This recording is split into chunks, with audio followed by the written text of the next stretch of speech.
बोलिए लक्ष्मी नारायण भगवान की, बोलिए शंकर भगवान की, सियावर रामचंद्र भगवान की, राधा कृष्ण भगवान की, ठाकुर जी महाराज की, पवन सुत हनुमान की, शालिग्राम भगवान की, तुलसा मैया की, कार्तिक महात्मा की, गंगा मैया की, जयकारा शेरावाली राम। बोल साचे दरबार की जय। ओम प्रणम्य शिरसा देवं गौरीपुत्रं विनायकं भक्तावासं स्मरे नित्यं आयुकामार्थसिद्धये सर्वमंगलमांगल्ये शिवे सर्वार्थसाधिके शरण्ये त्र्यंबके गौरी नारायणी नमोस्तुते सच्चिदानन्दरूपाय विश्वोत्पत्त्यादिहेतवे तापत्रय विनाशाय श्रीकृष्णाय वयं नमः। यस्य स्मरणमात्रेण जन्म संसारबन्धनात् विमुच्यते नमस्तस्मै विष्णवे प्रभविष्णवे लोकाभिरामं रणरङ्गधीरं राजीवनेत्रं रघुवंशनाथं कारुण्यरूपं करुणाकरन्तं श्रीरामचन्द्रं शरणं प्रपद्ये अतुलितबलधामं हेमशैलावदेहं धनुजवनकृशानं ज्ञानिनामग्रगण्यं सकलगुणनिधानं वानराणामधीशं रघुपतिप्रियभक्तं वातजातं नमामि रघुपतिप्रियभक्तं गंगातरंगरमणी यजटाकलापं गौरी निरंतर विभूषितवामभागं नारायण प्रियमनंगमदापहारं वाराणसीं पुरपतिं भज विश्वनाथं वाराणसीं पुरपतिं भज विश्वनाथं। बोलिए शंकर भगवान की, लक्ष्मी नारायण भगवान की, सियावर रामचंद्र भगवान की, पवन सुत हनुमान की, ठाकुर जी महाराज की, शालिग्राम भगवान की, तुलसा मैया की, गंगा मैया की, कार्तिक महात्मा की, जयकारा शेरावाली राम। कार्तिक महात्मा की कथा में आप सब लोग भगवान भोलेनाथ जी की लीलाओं का वर्णन सुन रहे हैं। भगवान की कथाओं के अंतर्गत कल आपने सुना किस प्रकार से दैत्यों से परेशान होके देवता जो हैं युद्ध के मैदान से भाग जाते हैं और पर्वत की कंदराओं में इधर उधर जाके छुप जाते हैं। इस तरह से इस स्थिति में बहुत लंबे समय तक देवता लोग परेशान रहे और जब परेशानियां ज्यादा बढ़ जाती हैं तो हम प्रभु को याद करते हैं। इसीलिए कहा गया है कि दुख में सुमिरन सब करें, सुख में करे न कोई, जो सुख में सुमिरन करे तो दुख काहे को होए। ये सब जो लाइनें बनाई गई हैं, ये इसलिए बनाई गई हैं कि इनको सुन के हमें इस चीज़ का बोध हमेशा रहना चाहिए कि हमें परमात्मा का सुमिरन हर क्षण, हर पल, हर स्थिति में करते रहना चाहिए। अगर हम परमात्मा का सुमिरन निरंतर करते रहते हैं तो परमात्मा के श्री चरणों में हमारा विश्वास मजबूत होता रहता है और उसकी कृपा हमें अनवरत रूप से प्राप्त होती रहती है। हमारे जीवन में आने वाली समस्त परेशानियों को वो हमसे हमेशा के लिए दूर कर देता है, क्योंकि हम उसे अपना प्रिय मानते हैं। तो धीरे धीरे हमारे सुमिरन से, हमारे कीर्तन से वो भी हमें अपना प्रिय मानने लगता है। जैसे हम किसी से मिलते हैं तो हमारा मन उससे मिलने लगता है, और अगर हम प्रतिदिन उससे मुलाकात करते हैं तो जिस दिन वो हमसे नहीं मिलता है उस दिन हमारा मन थोड़ा सा विचलित होता है और उससे मिलने की इच्छा होती है, ये प्रीत होती है। उसी प्रकार से निरंतर हम अगर प्रतिदिन सुमिरन करते हैं परमात्मा का, तो अगर किसी कारणवश सुमिरन नहीं हो सका तो हमें अंदर से ऐसा लगता है कि आज हमारे जीवन का बहुत ही बहुमूल्य समय हमसे दूर हुआ, क्योंकि वास्तव में सही बात है कि ये हमारे जीवन का बहुमूल्य क्षण होता है जिस क्षण में हम परमात्मा का सुमिरन करते हैं। तभी तो हम कहते हैं कि अब सौंप दिया इस जीवन का सब भार तुम्हारे चरणों में, तुम्हारे चरणों में मैंने सब कुछ सौंप दिया है। हे प्रभु, अब हार भी है तो वो भी तुम्हारी है और जीत भी है तो भी तुम्हारी है। अब क्या करना है मेरे लिए तुम जानो। तो इस परिस्थिति में देवता लोग जब परेशान होते हैं तो वो भगवान का सुमिरन करते हैं। ब्रह्मा आदि सब लोग एकत्रित होके कहाँ पहुंचते हैं? भगवान के श्री धाम में, जहाँ परमात्मा का निवास है वहां पर पहुंचते हैं और परमात्मा के सामने जाके कहते हैं त्राहि माम त्राहि माम त्राहि माम। हे प्रभु, हम आपकी शरण में हैं, आप हमारी रक्षा करें, रक्षा करें, रक्षा करें। और भगवान की नाना प्रकार से स्तुति करते हैं, नाना प्रकार से परमात्मा की प्रार्थना करते हैं। भगवान से कहते हैं कि हे प्रभु, आप करुणा निधान हैं, आप दया के सागर हैं, आप भक्त वत्सल हैं, आप सभी के दुखों को दूर करने वाले। हे परमपिता परमेश्वर, सारे संसार के प्राणियों के ऊपर आप अपनी आशीर्वाद की छत्रछाया सदैव बनाए रखते हैं। हे प्रभु, हम आपकी शरणागति हैं, आप हमारी रक्षा करें। नाना प्रकार से प्रभु का सुमिरन करते हैं देवता लोग।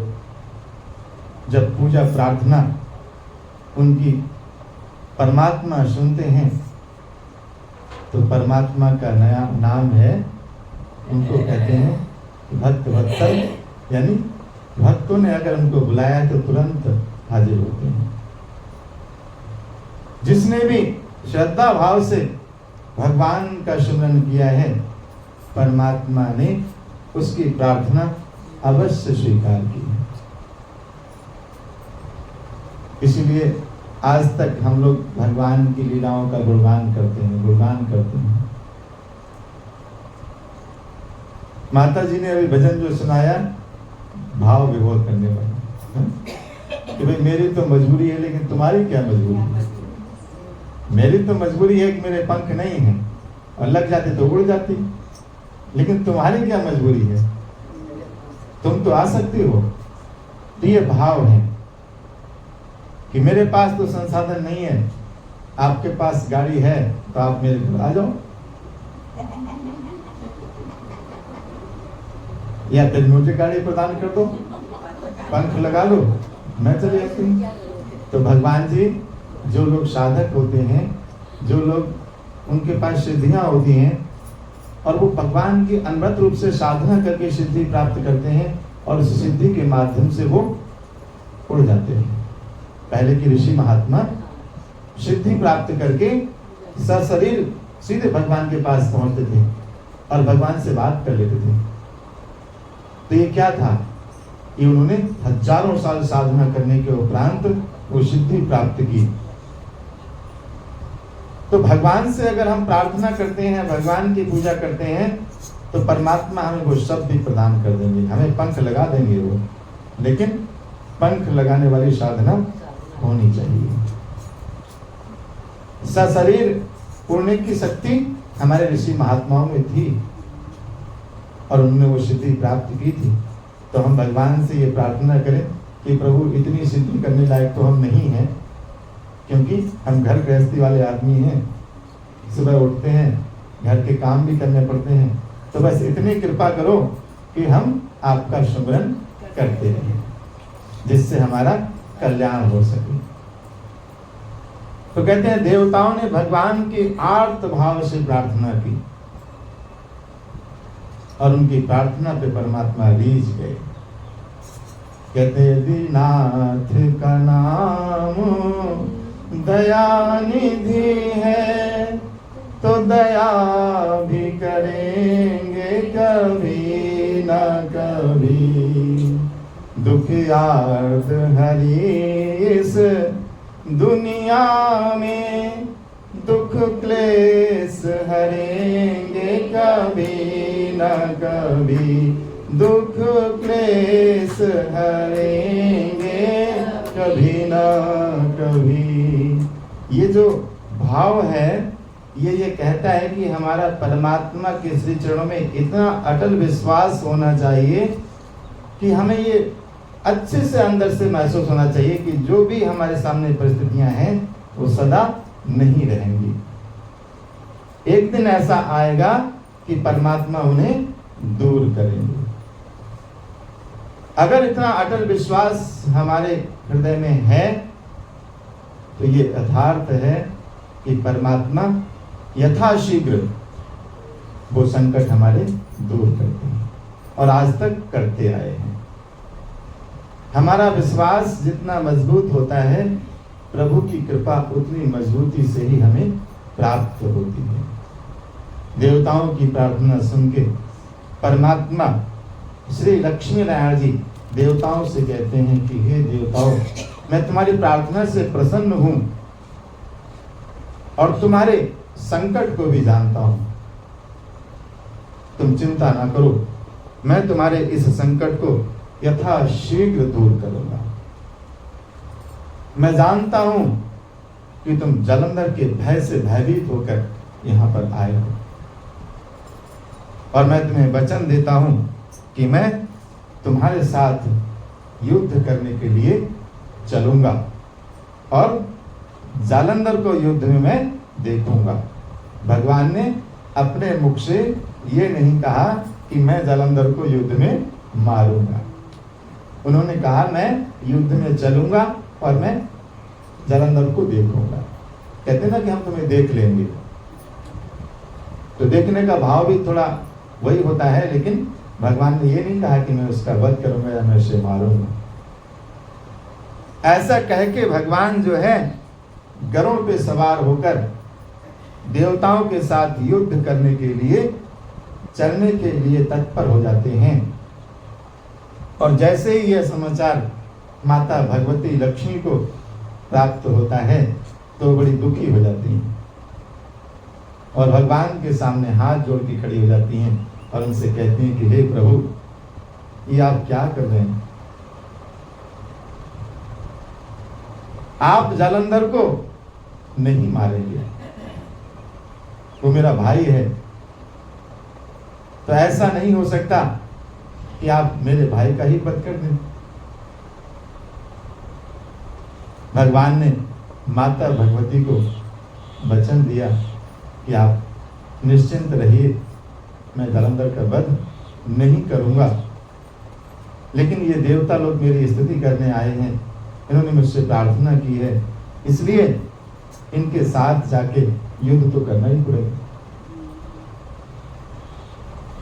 माता लक्ष्मी को आश्वासन देके प्रभु चल देते हैं। माता लक्ष्मी का भाई है जालंधर, इसलिए क्योंकि समुद्र मंथन से माता भगवती निकली थी और समुद्र से ही वो भी निकले, तो दोनों बहन भाई हुए। अब भगवान देवताओं के साथ युद्ध क्षेत्र की ओर प्रस्थान करते हैं। भगवान जब युद्ध क्षेत्र में पहुंचते हैं तो देवता लोग जो हैं उनका आत्मविश्वास बहुत बढ़ जाता है कि अब तो भगवान हमारे साथ हैं, अब तो हमारी विजय निश्चित है। तो कहते हैं अगर कोई कार्य आत्मविश्वास पूर्वक किया जाए तो वो सफलता के इसमें अवसर अत्यधिक होते हैं। इसलिए कोई भी कार्य अपने जीवन में करें तो पूरे आत्मविश्वास के साथ करें, पूरी तत्परता पूर्वक करें, वो कार्य हमारा सफल होता है।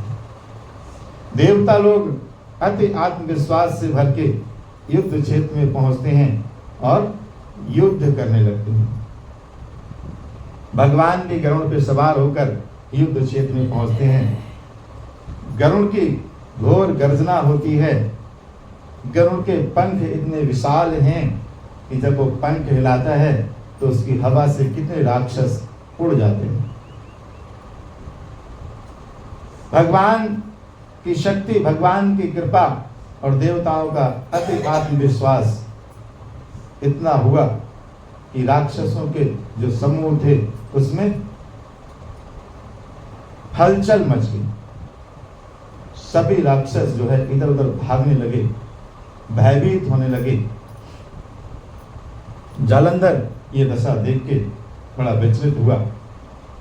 उसने अपने सेना को एकत्रित करने का बहुत प्रयास किया।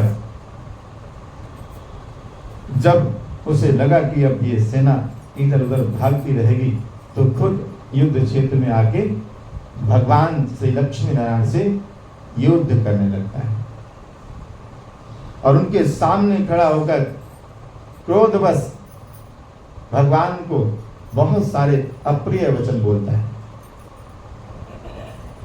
भगवान से कहता है कि आपने हमेशा दैत्यों के साथ भेदभाव किया है। आपने कभी दैत्यों का भाग दैत्यों को प्रदान नहीं किया। आप पक्षपाती हैं, इसलिए मैं आपको सही नहीं मानता। अप्रिय वचन होते हैं। आज के अप्रिय वचन तो बहुत खराब होते हैं, लेकिन उस समय के अप्रिय वचन भी अच्छे से बोले जाते थे। तो कहते हैं अगर आपको अपने व्यवहारिक क्षेत्र में किसी से भी अगर आपको ये लगता है कि उसका व्यवहार आपके प्रति अच्छा नहीं है तो आप उसे ऐसे अप्रिय वचन ना बोलें जो आपको भी प्रिय ना लगते हो। अगर आपको कुछ बोलना भी है उसे तो प्रिय वचनों में आप बोल सकते हैं कि आपका व्यवहार हमें अच्छा नहीं लगता।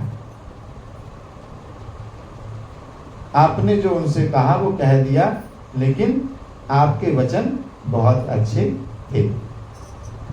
तो उसी प्रकार से जालंधर ने भगवान को नाना प्रकार के अप्रिय वचनों से संबोधित किया और इस तरह से अप्रिय वचन कह के अपने अस्त्र शस्त्रों से भगवान पे प्रहार करने लगता है।